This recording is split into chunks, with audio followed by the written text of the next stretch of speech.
welcome to our Viewers on ASI News broadcast, bringing you the latest top news for today. Reid, Obama's request needs immediate action. Senate Majority Leader Harry Reid, Democrat from Nevada, said Thursday that Congress will pass legislation authorizing the training and equipping of moderate Syrian rebels by the end of next week. The authorization will include the $500 million requested by President Obama for the task, but Democratic leaders say it is too early to project how much the open-ended military engagement will cost.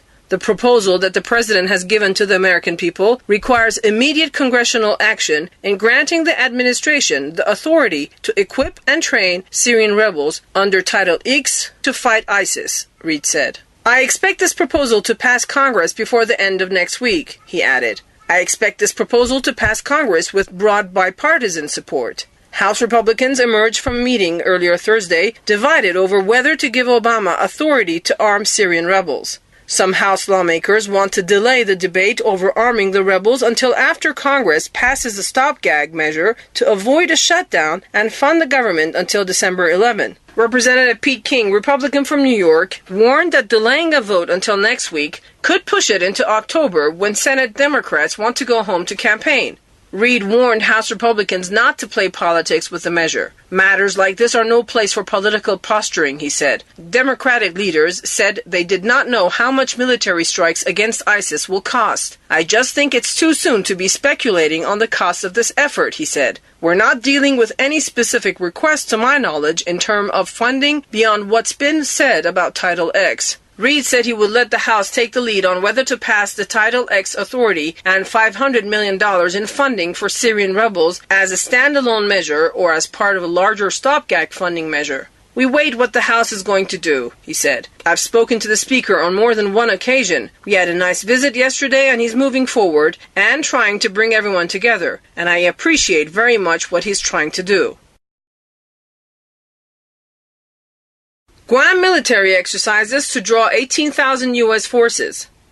American forces are converging on Guam, a strategically important U.S. territory 1,500 miles south of Tokyo this month, for a week of sophisticated military exercises involving 2 aircraft carriers. Servicemen and women will practice searching for submarines, stopping suspect vessels at sea, and using a new missile defense system recently set up on Guam. They'll work through issues like how Navy F-15 pilots might talk to Air Force F-16 or F-15 pilots. Only U.S. forces will participate, unlike many other large-scale exercises that involve multiple partners and allies. This will provide the different services a rare opportunity to work on high-end tactics with each other and smooth out any issues.